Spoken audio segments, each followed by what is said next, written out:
Hello team, we are solving equations. Here's our objective.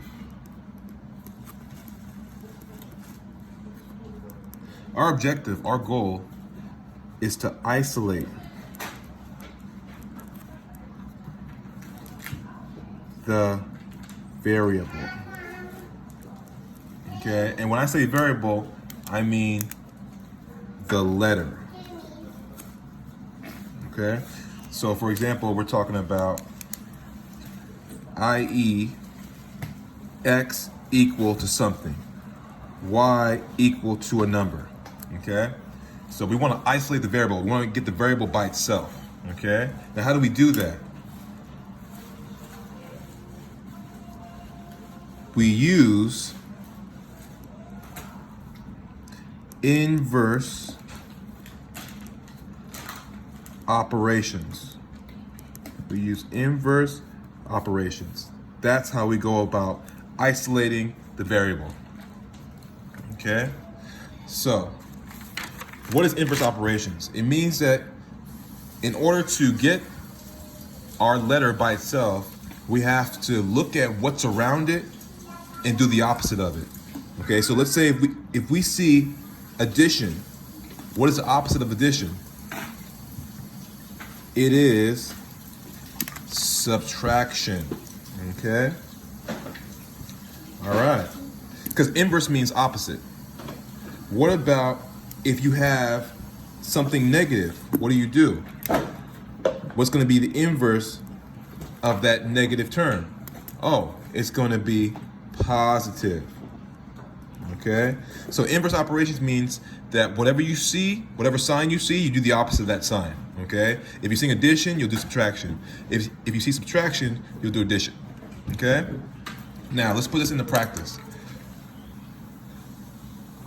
So here's an example. Let's say we have negative 5 plus m is equal to negative 5. Okay? Now, I want n, okay, by itself. I want to isolate it. But I have that negative 5 right there. The inverse of negative 5 is positive 5.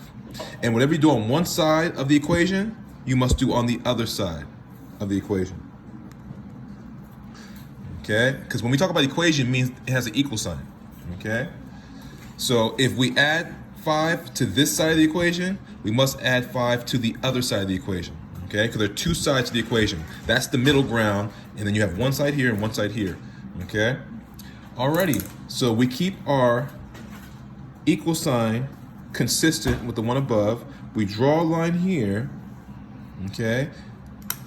Now, let's simplify this. Well, negative 5 plus 5 goes away, so that becomes a 0 pair.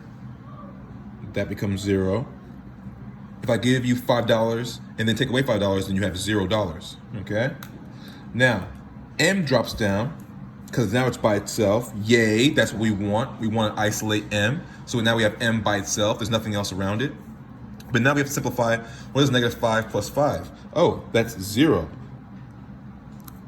How do we know that's 0? Well, if we have 5 negatives, 1, 2, 3, 4, 5, and then we have 5 positives, we have 1, 2, 3, 4, 5.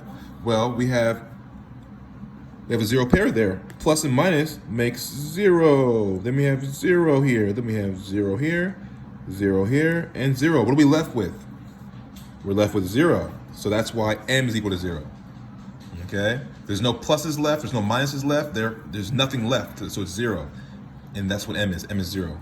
So yay! We found m equal to 0. Okay? Let's do another one.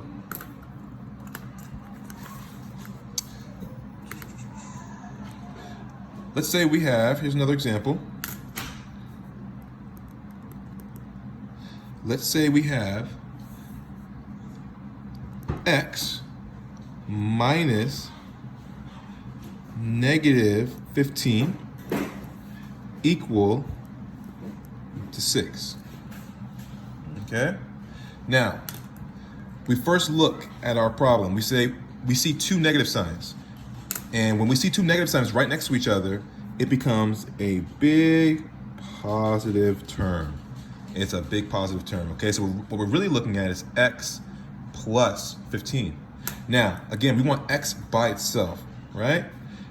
And we have this plus 15 next to it. So we have to do the inverse, the opposite of plus 15, which is negative 15, okay? So here we go. We're gonna put negative 15 here. Now, whatever you do on one side of the equation, you must do to the other side. So it's minus 15 on this side. And then we draw our line, okay? Then we keep the equal sign consistent, okay? Because that's our barrier, that's our divider, okay? What comes down? X comes down. And then what is 6 minus 15? 6 minus 15 is negative 9.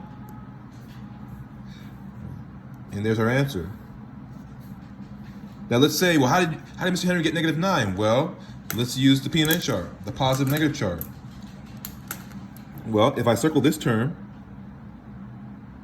that's positive. If I circle this term, it's negative, right? So let me go ahead and bring this down. Okay, let's go to P and N, okay? So we have positive 6 that goes on the positive side. We have negative 15 that goes on the negative side. What do I have more of? I have more negatives than positives. So my answer is going to be negative. Okay, so I put a negative sign right there. Now, what's the difference between 15 and 6? Well, let's subtract. The bigger number is going to be there. We'll be on the negative side because the negative side 1. Then we'll subtract 6, minus 6. And that gets us 9. Therefore, our answer is negative 9. Yay! Negative 9. All right, team. Now it's going to be your turn.